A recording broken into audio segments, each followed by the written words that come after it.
If you're out there helping people, being a good Samaritan, you're probably gonna die. This is 36-year-old Sandra Kolalou from Chicago and 69-year-old Frances Walker. Frances owned a home, and she, out of the goodness of her heart, let Sandra rent a room in her home. Well, they didn't see eye to eye for long. You know how they say, every woman needs her own. Every adult needs their own. And this is no exception. They began arguing, and arguing led up to screaming and hollering.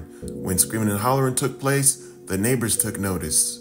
The neighbors reported the screaming and hollering to the police, but the police can't arrest you for raising your voice. So the police came to Frances' home to check it out, make sure everything was going fine. And when they came, Sandra was on a rush to get out of the home. And when she was asked what was going on, she said she don't want to talk to the police and she knows her rights. Suspicious. Well, the neighbors were so nosy, they followed Sandra. And Sandra had her car towed to a mechanic. And the mechanic told Sandra that he couldn't fix her car. So then Sandra asked the tow truck driver to tow her car back to Frances' home. When the tow truck driver refused, she pulled a knife on the tow truck driver and threatened him.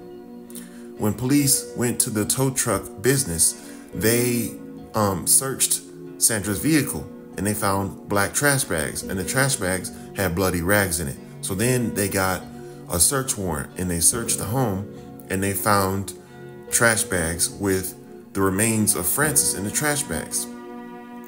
Yeah, she had been dismembered, ladies and gentlemen. She thought she was being a good Samaritan. She thought she was going to help a fellow woman out and let her rent a room in her house and everything was going to go good. But nah, kindness is only going to get you killed, ladies and gentlemen. Let me say it again for the people in the back of the church. Kindness is only going to get you killed. We live in a wicked world, and if you try to mend the wickedness by being a kind, sweet soul, you're going to end up in the ground. Let's continue with the story.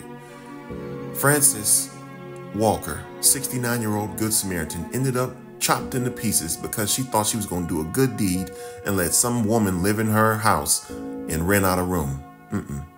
If somebody's 36 years old and they haven't figured out how to manage their finances yet, that's a red flag. If somebody can stuff everything they've ever owned in life into one room, that's a red flag. It is. We live in a world where people are in denial about the reality of their situation and how dire it actually is. We live in a world where people think that it's somebody else's responsibility to help them fix the problems that they've caused on their own. And that's the trap. The trap is thinking that you need to help somebody fix their problems, but you're not going to fix anything because the problem is the mindset. The mindset causes the problems, not the circumstances. It's the mindset. So no matter what the person has, no matter where the person is, the problems will follow because of their mindset. Sandra hasn't been sent to prison yet. Her trial is pending. Her attorney keeps trying to get her trial pushed back and get it postponed. But I don't think that this is going to end well because, the evidence is stacking up against Sandra. They found Miss Frances Walker, 69-year-old Good Samaritan, chopped into pieces in her own home. And the only other person who lived there was Sandra. Sandra's not looking good. And then she was reluctant to talk to police, talking about some I know my rights. Man, look, when you're dealing with the police, if you are apprehensive and you put up a fight and you don't cooperate, all it's going to do is make them dig deeper. That's all it's going to make them do is dig deeper. Oh, you're not being cooperative? Guess that means we need to turn it up a notch. Guess that means we need to follow you everywhere you go. Guess that means we need to search your car. Guess that means we need to search your residence. All this stuff. And then she pulled a knife on a tow truck driver. How is pulling a knife on a tow truck driver going to make you look innocent of murder? Think, man. Please think. Think about how you're being perceived in the investigation. Just think about how you're being perceived. If you ain't got no money, then stop trying to act like you got money and put yourself in situations that you can't afford to buy yourself out of. If you can't afford to get your car fixed, don't have your car towed to the mechanic. Duh. Tow truck drivers get paid a grip for resolving people's inconvenience, and your car not running is an inconvenience. If you had full coverage insurance, you could have the car towed to the dealership to be repaired or towed to a mechanic. But I'm going to roll the dice and say she didn't have full coverage insurance. But just bear in mind, homicide detectives do this every day. They do it every day. So if you think you're going to outsmart and outwit somebody who does the same thing every day for years and years and years and years, snap out of it. It's not going to happen. It's not going to happen. They do this every day for years and years and years. Years and years and years. They've seen it and they've heard it all before. You're not going to fool them. All you're going to do is make them mad. And when you make them mad, then they stack your charges.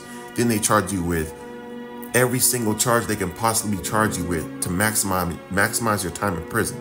That's why people who take plea bargains, they get a deal because they saved all the manpower that would have been spent stacking these charges against somebody that they knew was guilty from the very beginning because of the evidence. You're just being a pain. And you know what they do to pains? They send them to prison forever and ever and ever and ever and ever. But, I mean, if you were renting a room in somebody's house as a 36-year-old woman, then maybe you won't mind spending the rest of your life in a room in somebody else's house, the big house. It's dangerous out here, ladies and gentlemen. It's dangerous out here. Don't let religious text or people who ain't got no money trick you into thinking you got to help others and be a kind soul. Helping others and being a kind soul is a death trap. Don't do it. Y'all be safe, though.